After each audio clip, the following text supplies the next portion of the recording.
How to downgrade iOS 26 to iOS 18 without losing any data, safely. You just updated your iPhone to iOS 26, excited to try all the new features.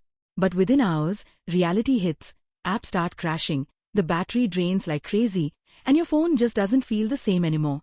Now you're thinking, if only I could go back to iOS 18, where everything was smooth.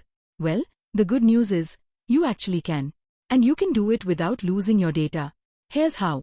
First, make sure you back up your iPhone. Think of it as keeping a safety net. So even if something goes wrong, your photos, contacts, and messages are safe. You can use iCloud or iTunes Finder for this.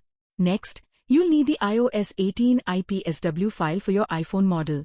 Think of this as the installer, just like downloading an old version of software on your computer. You can get it from trusted sources like ipsw.me.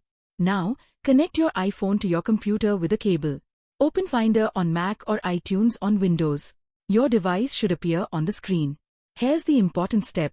On Mac, hold the Option key and click Restore iPhone. On Windows, hold the Shift key and click Restore iPhone. Select the iOS 18 IPSW file you downloaded earlier.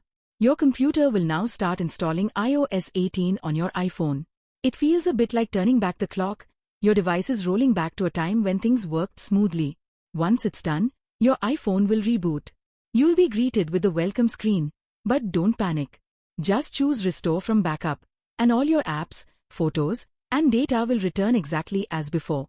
And that's it. You've successfully downgraded from iOS 26 to iOS 18, safely, without losing your data.